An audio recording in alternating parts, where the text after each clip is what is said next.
Hi friends, Sappinia മലയാളത്തിൻ്റെ ഏറ്റവും പുതിയൊരു വീഡിയോയിലേക്ക് എല്ലാവർക്കും സ്വാഗതം. ഇന്നത്തെ വീഡിയോ OTT അപ്ഡേറ്റുകളാണ്. അതായത് കഴിഞ്ഞ ആഴ്ച റിലീസ് ചെയ്തിരിക്കുന്ന സിനിമകളും സീരീസുകളും ഏതൊക്കെയെന്നുള്ളതാണ് ഇന്നത്തെ വീഡിയോ നമ്മൾ പരിശോധിക്കാൻ പോകുന്നത്. മെയ് മാസം 13-ാം തീയതി മുതൽ 18-ാം തീയതി വരെ റിലീസ് ചെയ്തിരിക്കുന്ന സിനിമകളും സീരീസുകളും അതാണ് ഇന്നത്തെ വീഡിയോയിൽ നമ്മൾ പരിശോധിക്കാൻ പോകുന്നത്. ഓക്കെ, നമുക്ക് ഏതൊക്കെയാണെന്ന് നോക്കാം. ഏകദേശം 12 റിലീസുകളാണ് കഴിഞ്ഞ ആഴ്ച ഉണ്ടായിരുന്നുള്ളത്. അതിലൊന്നാമത്തെ സിനിമ ഒരു ഇംഗ്ലീഷ് മൂവിയാണ്. Godzilla x Kong the New Empire എന്നാണ് സിനിമയുടെ പേര് വരുന്നത്. Book My Shows, Amazon Prime, OTT platform വഴിയാണ് ഈ ഒരു സിനിമ റിലീസ് ചെയ്തിട്ടുള്ളത്. ഇംഗ്ലീഷ് ഭാഷ കൂടാതെ തമിഴ്, തെലുങ്ക്, ഹിന്ദി ഭാഷകളിലും ഈ സിനിമ അവൈലബിൾ ആണ്. അടുത്തത് ഒരു തമിഴ് മൂവിയാണ്. GV പ്രകാശ് കുമാർ പിന്നെ പ്രധാന വേഷം കൈകാര്യം ചെയ്ത ഡ്രാമ വിഭാഗത്തിൽപ്പെടുന്ന സിനിമയാണ് കൽവാൻ എന്ന് പറഞ്ഞ സിനിമ. ടെൻറ്റുകോട്ടയിൽ ഈ ഒരു സിനിമ തമിഴ് ഭാഷയിലും അതുകൂടാതെ Disney+ ഹോട്ട്സ്റ്റാറിൽ മലയാളം, തമിഴ്, തെലുങ്ക്, കന്നഡ ഭാഷയിലും ഈ ഒരു സിനിമ അവൈലബിൾ ആണ്. തിയേറ്ററിൽ പരാജയപ്പെട്ട ഒരു സിനിമയാണ് കൽവാൻ എന്ന് പറഞ്ഞ സിനിമ. അടുത്തത് ഒരു തമിഴ് കോമഡി മൂവിയാണ്. ദ ബോയ്സ് എന്നാണ് സിനിമയുടെ പേര് വരുന്നത്. ആഹാ തമിഴ് വഴിയാണ് ഈ ഒരു സിനിമ തമിഴ് ഭാഷയിൽ മാത്രമായിട്ട് റിലീസ് ചെയ്തിട്ടുള്ളത്. അടുത്തൊരു ഹിന്ദി മൂവിയാണ്. സറാ ഹഡ്കെ സറാ ബച്കെ എന്നാണ് സിനിമയുടെ പേര്. റൊമാൻറ്റിക് ഡ്രാമ വിഭാഗത്തിൽപ്പെടുന്ന സിനിമയാണ്. കോമഡി ഡ്രാമ വിഭാഗത്തിൽപ്പെടുന്ന സിനിമയാണ്. ഹിന്ദി ഭാഷ കൂടാതെ മലയാളം, തമിഴ്, തെലുങ്ക്, കന്നഡ ഭാഷകളായിട്ട് ജിയോ സിനിമ വഴിയാണ് ഈ ഒരു സിനിമ റിലീസ് ചെയ്തിട്ടുള്ളത്. തിയേറ്ററിൽ നല്ലൊരു വിജയം കരസ്ഥമാക്കിയ സിനിമയാണ് ഈ ഒരു സിനിമ. അടുത്തത് ഒരു തമിഴ് ആന്തോളജി മൂവിയാണ്. ഹോട്ട്സ്പോട്ട് എന്നാണ് സിനിമയുടെ പേര് വരുന്നത്. ആഹാ തമിഴ് വഴിയാണ് ഈ ഒരു സിനിമ തമിഴ് ഭാഷയിൽ മാത്രമായിട്ട് റിലീസ് ചെയ്തിട്ടുള്ളത്. തിയേറ്റർ റിലീസ് ചെയ്ത സമയത്ത് തിയേറ്ററിൽ ഫ്ലോപ്പായ സിനിമയാണ്.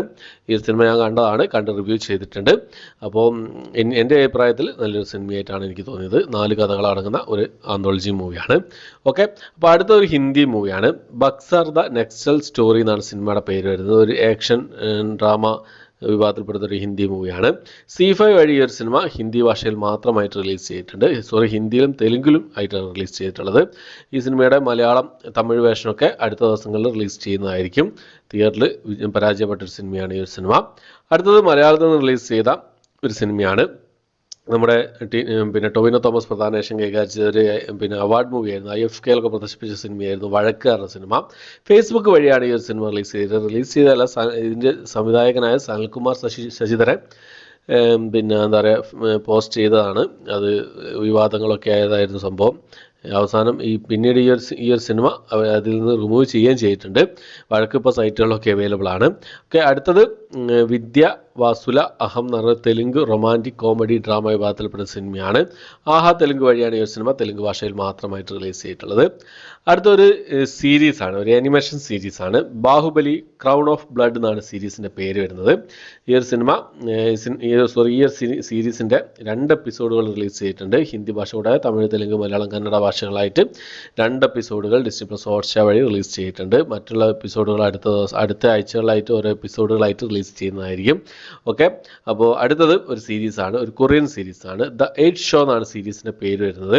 നെറ്റ്ഫ്ലിക്സിൽ ഈ ഒരു സീരീസ് കൊറിയൻ ഭാഷ കൂടാതെ ഇംഗ്ലീഷ്, തമിഴ്, തെലുങ്ക്, കന്നഡ, ഹിന്ദി ഭാഷകളായിട്ട് റിലീസ് ചെയ്തിട്ടുണ്ട്. ഒരു സ്ക്വിഡ് ഗെയിം ഒക്കെ പോലത്തെ ഒരു സീരീസാണ്.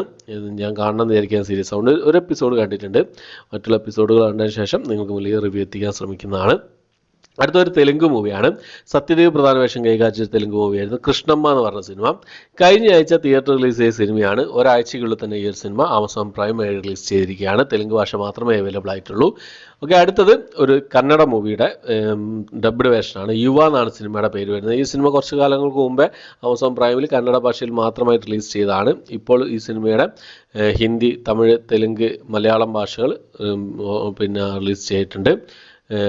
ഈ ഒരു ഡബ്ഡ് വേഷൻ റിലീസ് ചെയ്തിട്ടുണ്ട് യുവ എന്ന് പറഞ്ഞ സിനിമയുടെ. അപ്പോൾ ഇത്രയും റിലീസുകൾ 12 റിലീസുകളാണ് ഈ ഒരാഴ്ച റിലീസ് ചെയ്തതായിട്ടുള്ളത്. ഈ ലിസ്റ്റിലേക്ക് സിനിമകളാണ് നിങ്ങൾ കണ്ടത്. നിങ്ങളുടെ അഭിപ്രായങ്ങൾ എന്തൊക്കെയെന്നുള്ള കാര്യങ്ങളൊക്കെ കമൻറ്റ് ബോക്സിൽ രേഖപ്പെടുത്താൻ ശ്രമിക്കാം. ഈ സിനിമകളെല്ലാം കാണാൻ ശ്രമിക്കുന്നുണ്ട്. കണ്ട സിനിമകളുടെയൊക്കെ റിവ്യൂസ് കാര്യങ്ങളൊക്കെ നിങ്ങൾക്ക് മുന്നിൽ എത്തിക്കാൻ ശ്രമിക്കാറുണ്ട്. എൻ്റെ വീഡിയോ ഇഷ്ടപ്പെട്ടിരിക്കാൻ ലൈക്ക് ചെയ്യാനും ഷെയർ ചെയ്യാനും സബ്സ്ക്രൈബ് ചെയ്യാനും മറക്കാതിരിക്കാം. ഓക്കെ, അപ്പോൾ ഇത്രയാണ് ഇന്നത്തെ വീഡിയോ. പുതിയൊരു വീഡിയോ ആയിട്ട് വരുന്നവരേക്കും ബൈ.